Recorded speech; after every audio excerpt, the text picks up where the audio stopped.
The galaxy was burning. The Zarnax Hive, a monstrous alien race that devoured everything in its path, was tearing through planets. No species could stop them. The Galactic Alliance, a coalition of advanced alien civilizations, had fought for years but was losing. In their desperation, they turned to humanity, a species so new to the galactic stage that no one took them seriously. "They're primitive," said the Threxian ambassador. "Their weapons are outdated, their ships are slow, and they lack discipline. What can they possibly contribute?" Humanity's representative, Commander Sarah Reed, simply smiled. "We have something you don't. Something your enemy won't expect." The aliens were curious but unimpressed. They reluctantly gave humanity a chance to prove themselves. When the first battle came, the Alliance sent their armies of drones, plasma cannons, and shielded warships. The Zarnax Hive overwhelmed them, as usual. The Alliance forces prepared to retreat. But then, the humans arrived. To everyone's surprise, the humans didn't send tanks or advanced weapons. Instead, they brought predators. Giant hawks, their talons glittering like steel, flew into the skies. Crocodiles slithered out of the water and into the enemy's path. Even swarms of venomous insects buzzed in coordinated waves. "What is this madness?" the Threxian general barked. "These are animals." Commander Reed stood calm and confident. "These are Earth's apex predators. They are hunters, born to fight and survive. Just watch." The predators charged into the Zarnax forces. Wolves worked in perfect teams, taking down alien soldiers with terrifying precision. The hawks attacked from above, tearing through enemy drones. Crocodiles crushed anything that entered the water. The venomous insects swarmed over enemy weapons, clogging them and forcing Zarnax soldiers into disarray. The Zarnax were not prepared. Their technology, designed to counter plasma weapons and cyberattacks, was useless against such raw primal power. The Alliance forces stood frozen, watching in awe as the predators turned the tide of the battle. "They're winning," murmured a stunned ambassador. But it wasn't just brute force that made humanity's predators so effective. The humans had trained them well. Every pack of wolves, every flight of hawks, and every swarm of insects followed human commands with military discipline. The predators weren't wild, they were soldiers. After the battle was won, the Alliance gathered to discuss what they had witnessed. Some were impressed, others were horrified. "This is barbaric," cried an alien delegate. "Using animals like this is cruel and dangerous." Commander Reed shook her head. "You see them as simple beasts. We see them as partners. These predators have evolved alongside us for millions of years. They understand survival, teamwork, and loyalty better than you think." Despite their doubts, the Alliance allowed humanity to keep using their predators. Over the next few months, Earth's animals became a vital part of the war effort. Lions were sent to jungle planets, elephants served as living tanks, and even Orcs, Earth's most intelligent marine hunters, helped secure aquatic battlegrounds. The Zarnax Hive was pushed back, forced to adapt to this strange new kind of warfare. But as humanity's predators won battle after battle, whispers began to spread among the Alliance. "Humans are clever, but they are also dangerous," said one ambassador. "If they can control predators like this, what else are they hiding?" The doubts grew worse when one battle went wrong. On the frozen moon of Crixus, a pack of genetically enhanced wolves broke free from human control. They attacked both Zarnax and allied forces alike, leaving chaos in their wake. Though the humans eventually regained control, the incident made many in the Alliance uneasy. "We warned you," said the Threxian general. "These animals are uncontrollable." "They are controllable," Commander Reed replied firmly. "But they are also fierce. That's why they're perfect for this war. They fight for survival, just like us. And right now, survival is all that matters." The final battle came on the planet Hearthost 7, a critical stronghold for the Zarnax Hive. The Alliance was ready to strike, but the Zarnax had adapted, creating new weapons designed to repel the predators. For the first time, it seemed the human strategy might fail. But Commander Reed had one last trick. She called in Earth's deadliest hunters, Orgas, the apex predators of the oceans. The humans had equipped the Orgas with breathing systems to operate in space and armor that made them unstoppable. The Orgas attacked the Zarnak's fleet like missiles, crashing into ships and tearing them apart with incredible strength. On the ground, the predators worked together in perfect harmony. Wolves flanked enemy lines, hawks took out key targets, and crocodiles ambushed the remaining force. The Zarnaks were completely overwhelmed. When the battle ended, the Alliance celebrated their victory. But as the ambassadors looked at humanity, they couldn't help but feel a sense of unease. "These predators," one of them said, "they reflect humanity's nature. Clever, ruthless, relentless." Commander Reed smiled. "Yes, and that's why we won." In the end, humanity became heroes, but they also left the galaxy with a question. If their predators are this dangerous, what might humans themselves be capable of? The Cruthari were the stuff of nightmares. Towering creatures with claws that could shred steel and minds sharper than any artificial intelligence. They had destroyed dozens of planets, wiping out entire civilizations as if they were nothing more than insects. The Galactic Federation, the proud union of advanced alien species, had tried everything: plasma weapons, drone fleets, energy shields, but nothing could stop the Cruthari. When humanity joined the Federation, most of the alien members laughed. The humans were new to the galactic stage, inexperienced and underpowered compared to other species.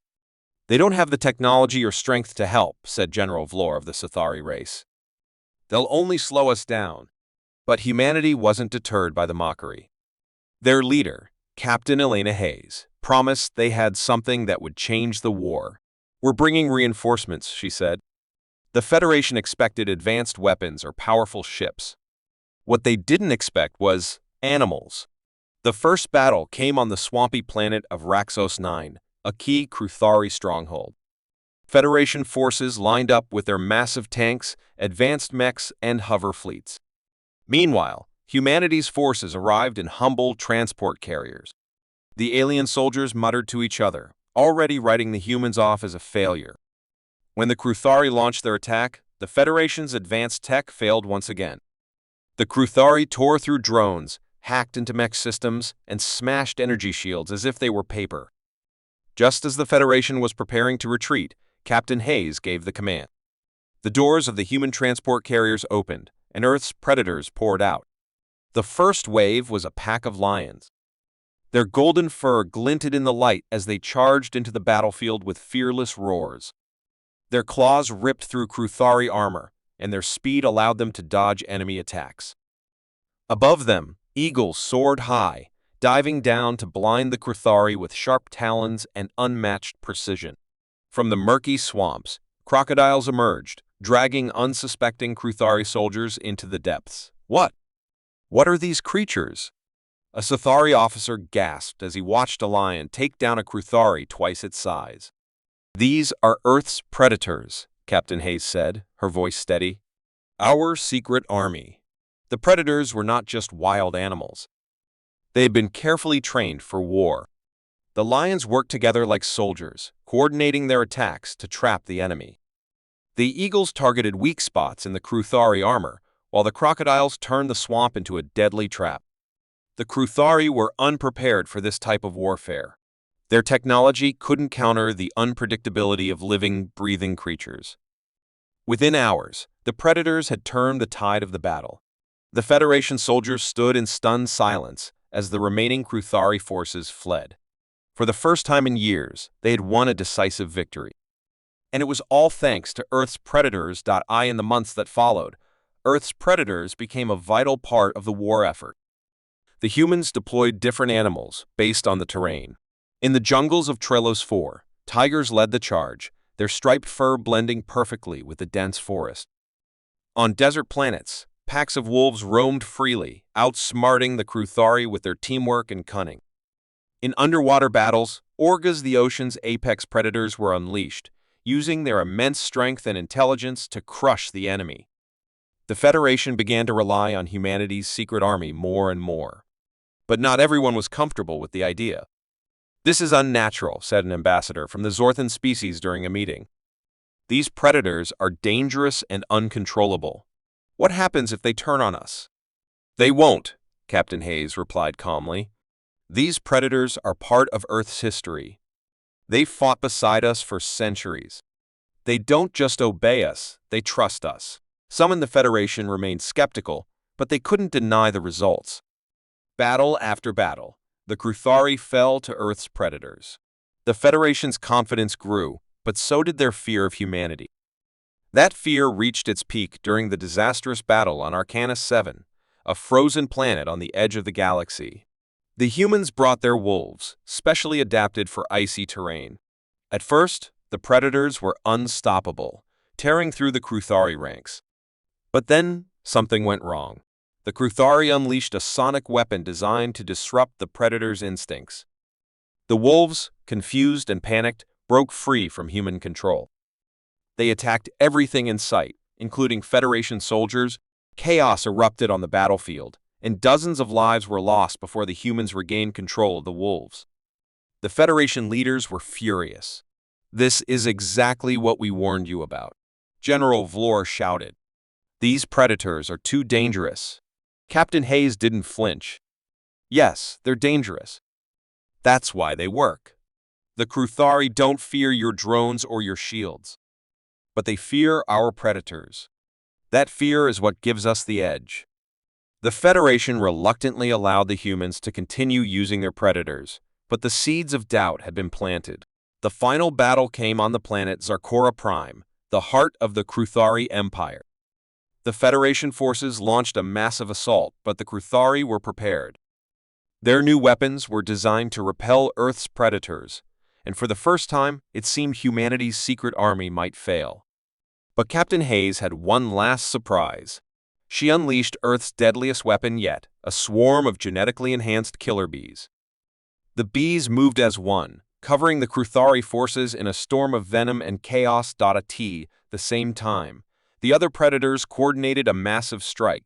Lions, tigers, wolves, and orgas worked together, attacking the Cruthari from all sides. It was brutal, it was chaotic, and it was a victory. The Cruthari were defeated, and the galaxy celebrated. But as the Federation looked at humanity, they couldn't help but feel uneasy.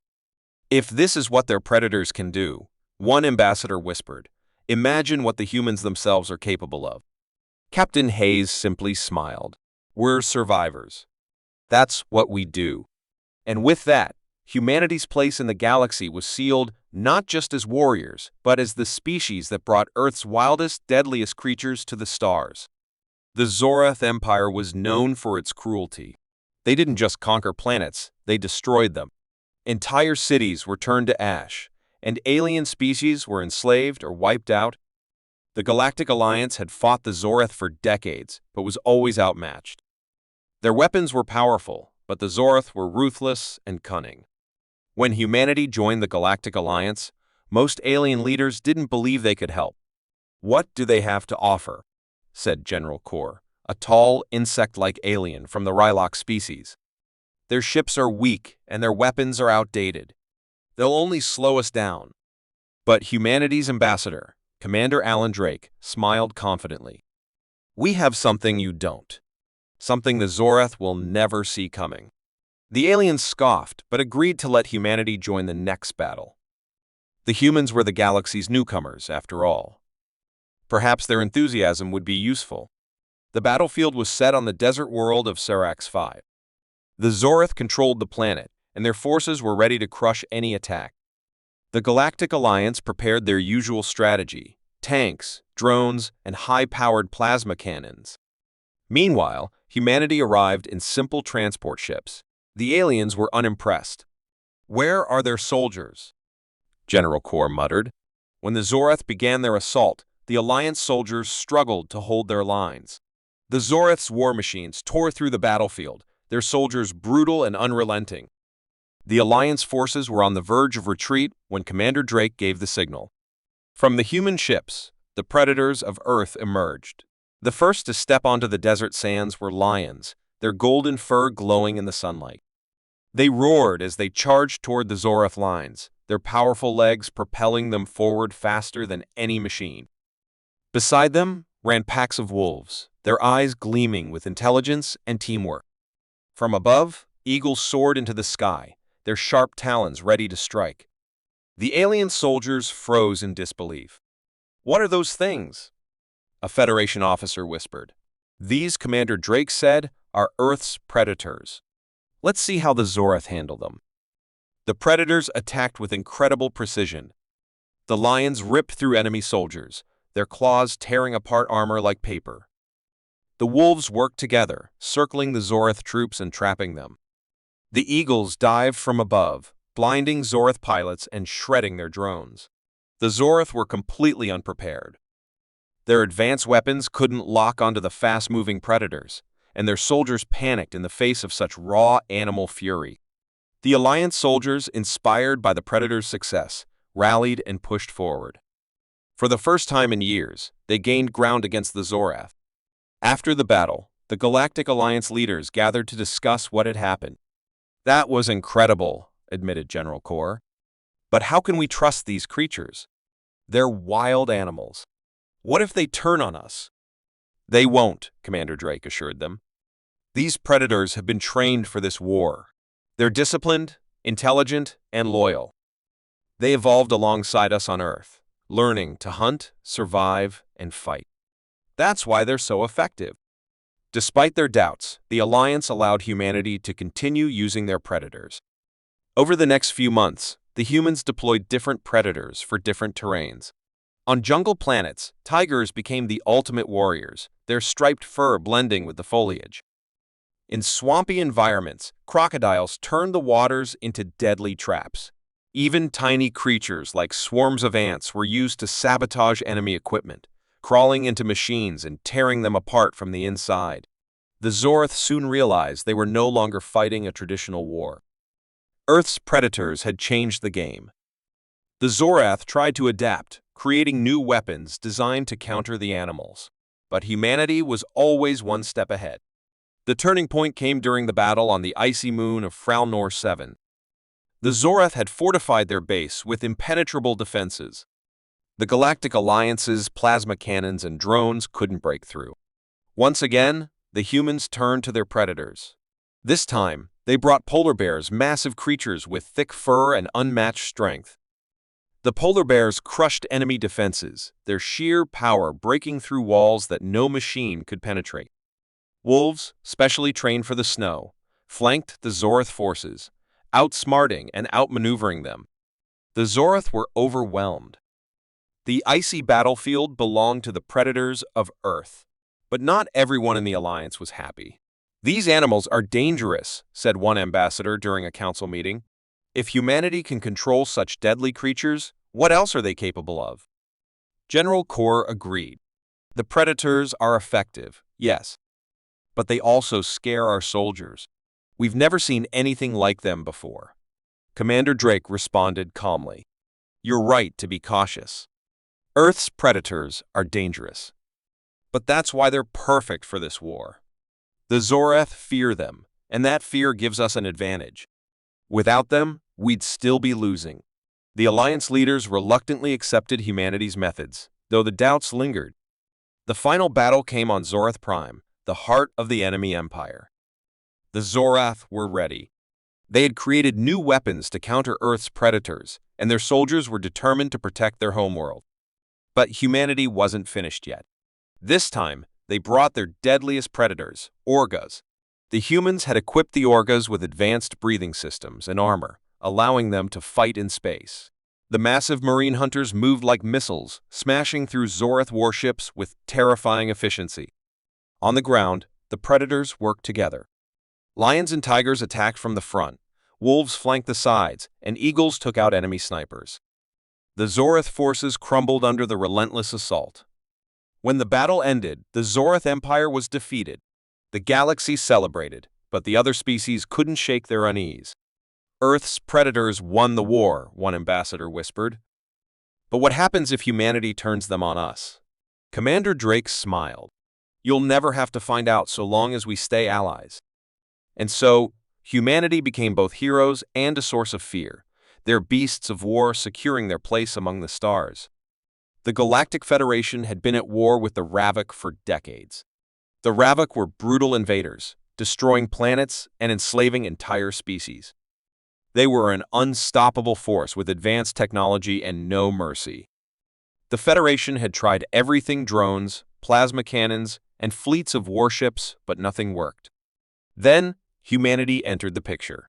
Humans were the newest members of the Federation, and most alien species didn't take them seriously. They were a young race, just stepping into the galaxy's vast stage. But when humanity's ambassador, Commander Sarah Kane, joined the War Council, she promised something unexpected. "We have a weapon," she said. "One the Ravok won't see coming." The council members were skeptical. What could humans possibly offer? They didn't have advanced technology or large armies. But Commander Kane wouldn't explain. "Let us show you," she said. The Federation's next battle was on the jungle planet Thrylos 7, a critical Ravok base. The Federation's forces gathered their fleets and heavy weapons, preparing for a difficult fight. Meanwhile, humanity's ships arrived carrying strange, reinforced containers. The Ravok struck first. Their war machines rolled across the battlefield, smashing through defenses. Their soldiers, towering and armored, cut down anyone in their path. The Federation was losing ground fast. Then humanity's ships opened their containers. What came out shocked everyone. Tigers, wolves, and bears charged onto the battlefield, their roars echoing through the jungle. Above them, falcons and hawks flew in tight formations, their sharp talons ready to strike. From the rivers, crocodiles swam silently, waiting for their moment to attack. What are those creatures?" gasped General Tarvok, a reptilian alien leading the Federation forces. "Earth's predators," Commander Kane said calmly. "Our secret weapon." The predators attacked with brutal efficiency.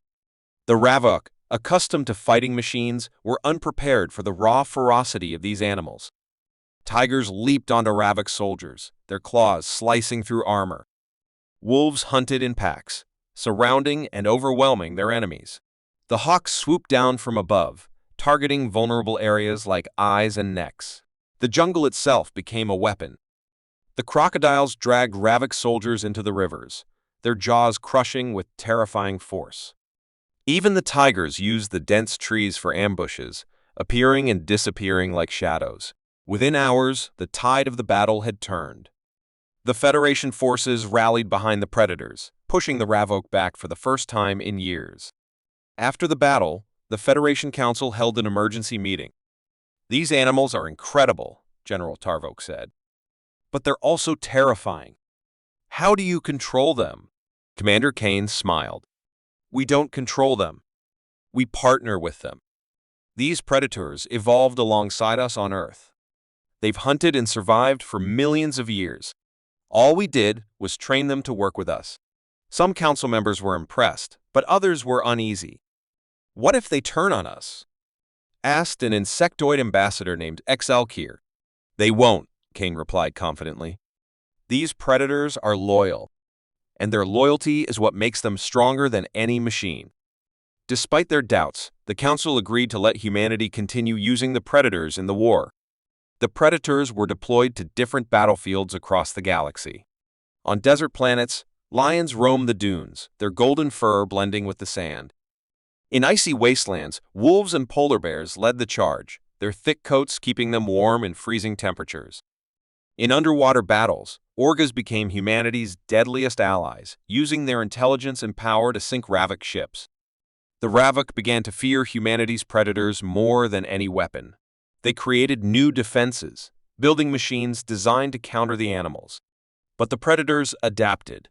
They were smarter than the Ravok expected, finding new ways to attack and outwit their enemies.